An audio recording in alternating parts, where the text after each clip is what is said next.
barya na naman. Barya na naman, 50 pesos. Ang inihingi ng mga manggagawa, legislated wage increase, 200 pesos, ibibigay 50. Yan mismo yung binabanggit namin. Na yung mga regional wage boards, they are not responsive to the needs of the workers. Pero mabibigyan ka ng 50 pesos, hinihingi mo 200.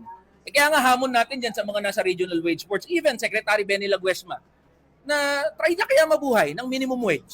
Try niya pagkasahin itong dagdag na 50 pesos. Of course, we will welcome that. Any increase, we will welcome that. May it be 10, 20, 30, 40, 50.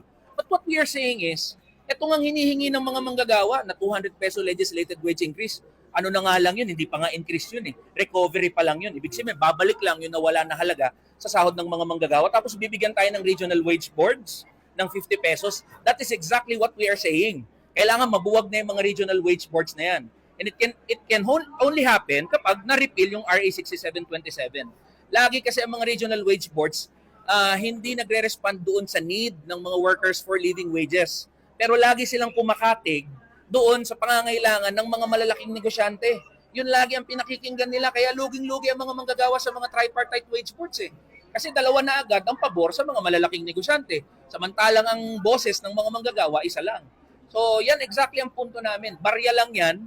Okay, may 50 pesos na dagdag pero barya lang. Ang gusto natin, 200 peso legislated wage increase para sa wage recovery ng mga manggagawa, ma-repeal yung RA 6727 para pantay-pantay na magkaroon na ng minimum universal minimum wage floor para sa ating sa ating buong bansa.